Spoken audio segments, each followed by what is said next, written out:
Hello, my name is Vera, and I am really looking forward to taking this class.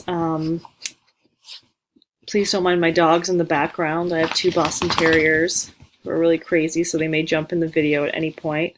Um, I live in Los Angeles, California, but originally from the East Coast in New Jersey.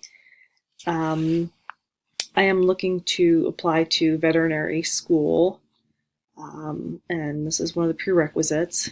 Um, I currently work at a local hospital in cardiac rehab.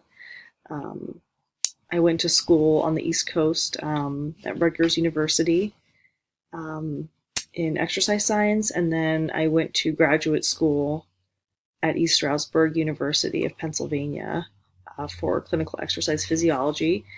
So currently I work as an exercise physiologist in cardiac rehab. So it's the way I explain it is it's like physical therapy, but for your heart and lungs. Um,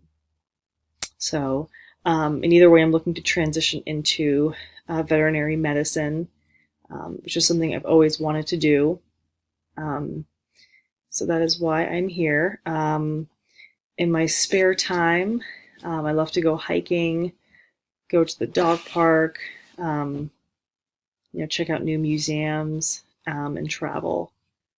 I'm looking forward to seeing and hearing everyone else's videos and looking forward to the semester. Bye, guys.